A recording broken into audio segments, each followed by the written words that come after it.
அன்பு தமிழ் நஞ்சங்களுக்கு வணக்கம். நான் உங்கள் மீனாட்சி சுந்தரம்.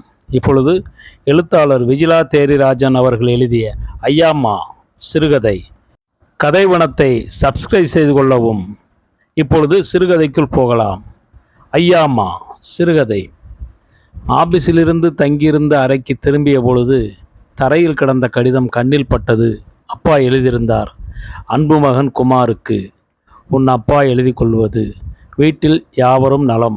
நீயும் நலம்தானே? ஏன் இந்த மாதம் ஊருக்கு வரவில்லை? உன் மெயில் டிரான்ஸ்ஃபர் கிடைத்தது. தங்கை மீனாவுக்கு வரன் பார்த்து கொண்டிருக்கிறேன். அவ்விடம் ஏதாவது வரன் கிடைத்தால் எழுது. உன் அம்மாவிற்கு உன் நினைவுதான் எப்போதும். வருகின்ற ஞாயிற்றுக்கிழமை உன் ஐயாம்மாவிற்கு முதலாண்டு நினைவு நாள். சாமி கும்பிடுகிறோம், வந்துவிடு. உன்னை காண எல்லோரும் ஆவலாய் இருக்கிறோம். உன் வரவை அன்புடன் எதிர்பார்க்கும் அப்பா சுந்தர மகாலிங்கம். வாசித்து முடித்ததும் வேறு எந்த வாக்கியமும் முக்கியமாய்ப்படவில்லை. உன் ஐயாம்மாவிற்கு சாமி கும்பிடுகிறோம் என்ற வரியே மனதில் பதிந்தது. உடை மாற்றி முகம் கழுவி மெல்ல நடந்து நாயர் டீ கடையில் போய் டீ குடித்து திரும்பிய பிறகும் அதே வரிதான் நினைவில் நின்றது. மீண்டும் ஒரு முறை கடிதத்தை ஆதி முதல் வாசித்து முடித்ததும் ஐயாம்மா நினைவில் வந்தாள். ஐயாம்மா, ஐயாப்பா. அப்பாவை போல் நிறமில்லை, கருப்புதான். இருந்தாலும் ஆள் லட்சணமாயிருக்கும். அப்பாவுக்கு திருச்சியில் வேலை. லீவிற்கு கிராமத்திற்கு போவோம். அங்குதான் ஐயாம்மாவும் ஐயாப்பாவும் இருந்தார்கள். வீட்டை சுற்றி ஓடி பிடித்து விளையாடுவோம். பின்புறத்தில் இருந்த புளிய மரம் ஐயாம்மாவின் முதிர்ச்சியோடு எங்கள் சேட்டைகளை அனுமதிக்கும். ஐயாம்மா மீன் குழம்பு வைத்தால் தெருவே மணக்கும். கறி அடுப்பில் மண் சட்டியில் மீன் குழம்பு இரத்த சிவப்பாய் கொதிப்பதை பார்த்து கொண்டே இருக்கலாம். ஆனால் சாப்பிடத்தான் முடியாது. என்னால் காரமாய் இருக்கும். ஐயாப்பா வீட்டில் மீன் கறி என்றால் வாழை இலையில்தான் சாப்பாடு. எனக்கு நுனி இலை தான் வேண்டும் என்று கேட்டு வாங்கி கொள்வேன். அதுவும் இளம் பச்சையாயிருந்தால் இன்னும் பிடிக்கும். இலையா சாப்பிட போற என்று அம்மா முணுமுணுத்து கொள்வாள். அத்தே, அவனுக்கு சின்னதான் நறுக்குங்க, சின்ன பையன்தானே என்பாள் அம்மா. என் பேரனா சின்ன பையன்? அவர் பெரிய மனுஷருன்னு ஐயாம்மா கொல்லைப்புறத்து வாழையிலிருந்து பெரிய இலையாகவே நறுக்கிட்டு வரும். சாப்பிட உட்கார்ந்தால் 2 உருண்டைக்கு மேல் உள்ளே செல்லாது.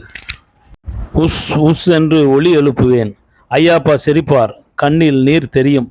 மீன் குழம்புனா காரம் கொஞ்சம் தூக்கலாக தான் இருக்கணும் என்று ஐயாம்மா வெள்ளை கருப்பட்டி துண்டை கொண்டு வந்து இலையில் வைக்கும். நான் அடிக்கடி அதை ஊறுகாயை போல் தொட்டு நக்கி சாப்பிடுவதை பார்த்து அம்மா முகம் சுளிப்பாள். இருந்தாலும் அம்மாவுக்கு மீன் குழம்புனா ரொம்ப பிடிக்கும் என்பதால் ஏதும் திட்டாமல் ருசித்து சாப்பிடுவாள்.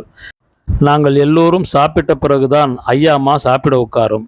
வால் துண்டு நடுத்துண்டையெல்லாம் வாரி இறைத்து பரிமாறிவிட்டு மீன் தலையைத்தான் அது சாப்பிடும். அதற்காக ஐயாம்மாவுக்கு மீன் தலைதான் பிடிக்கும்னு அர்த்தமில்லை. வீட்டுக்கு யாரும் வந்தால் திருப்தியாய் பரிமாறிவிட்டு மிச்சம் மீதியைத்தான் அது சாப்பிடும். ஊரில் அதை துடைத்து இதை துடைத்து பளிச்சென்று வைத்திருக்கும் அம்மா.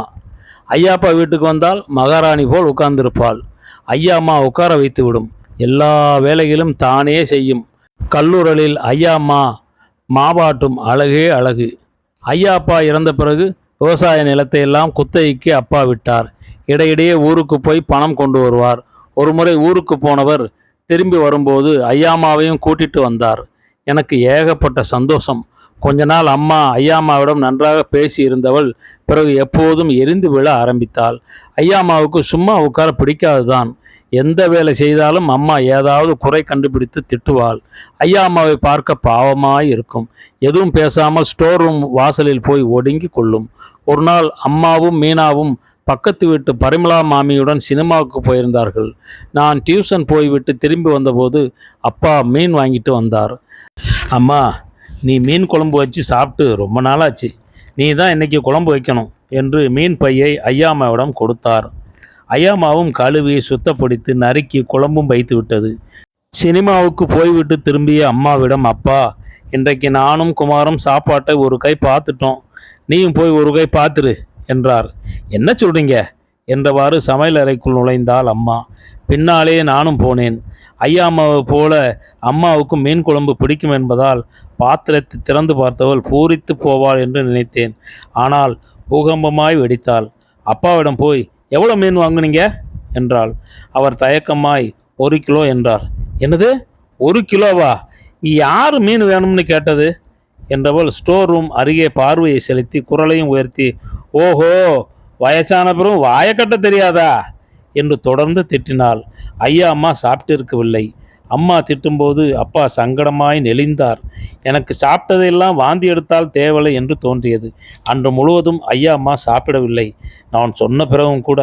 மறுநாள் மத்தியானம் சாப்பாடு போட்டு தட்டை ஐயா அம்மா முன் வைத்த அம்மா, பட்டினி கிடந்து சாக வேண்டாம், பட்டினி போட்டு கொண்டுட்டேங்கிற பழி எனக்கு வேண்டாம் என்றாள்.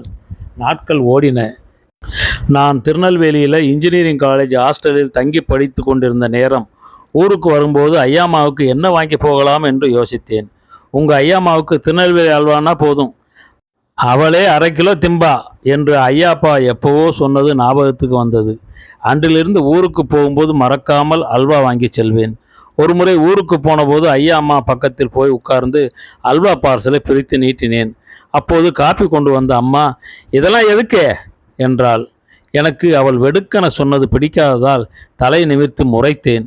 இல்லை, இனிப்பு சாப்பிட்டா சர்க்கரை வியாதி அது இதுன்னு வந்து அவதிப்படணுமே என்று இழுத்தவாறு காஃபி டம்ளரை வைத்துவிட்டு போய்விட்டாள். எனக்கு வேண்டாம் ராசா என்று ஐயா அம்மா சாப்பிட மறுத்தாள்.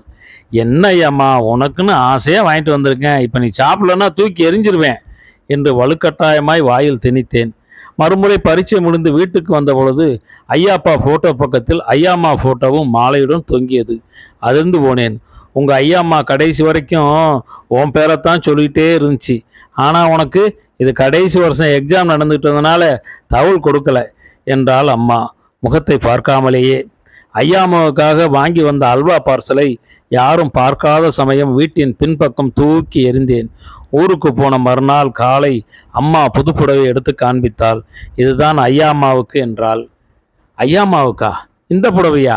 ஐயாம்மா நூல் புடவை தானே கட்டும். ஆமாண்ணா, ஐயாம்மா படத்துக்கு முன்னால் வச்சு சாமி கும்பிட்டுட்டு அம்மா உடுத்துவாங்க என்றாள் மீனா.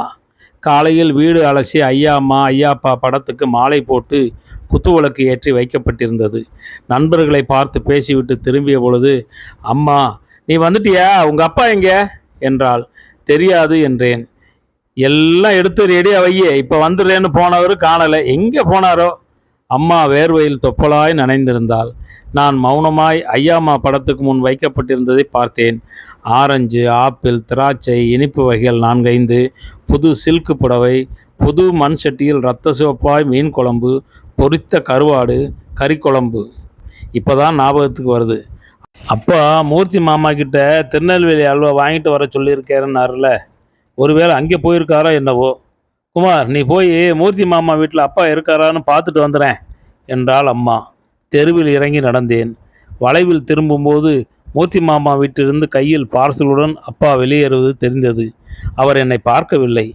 வீட்டிற்கு போக பிடிக்காமல் அப்பா பார்க்காத வண்ணம் அடுத்த தெருவிற்குள் நுழைந்து கால் போன போக்கில் நடக்க ஆரம்பித்தேன்.